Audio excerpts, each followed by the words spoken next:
Вся семья Рахмоновых спешит. Видна суета. Дорога на Президентскую улицу перекрыта.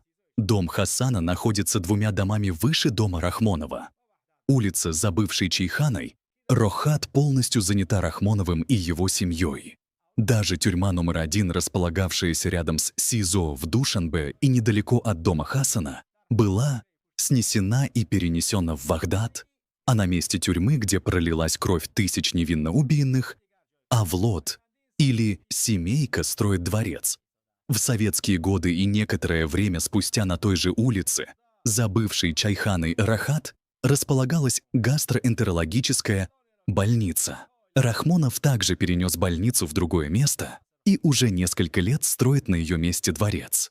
Рахмонов, Хасан Ишкамба, Шамсулла, Азода, Рустам, Самон и другие приводят в порядок главную улицу, где раньше жили сотни семей, и строят дворцы, один роскошнее другого.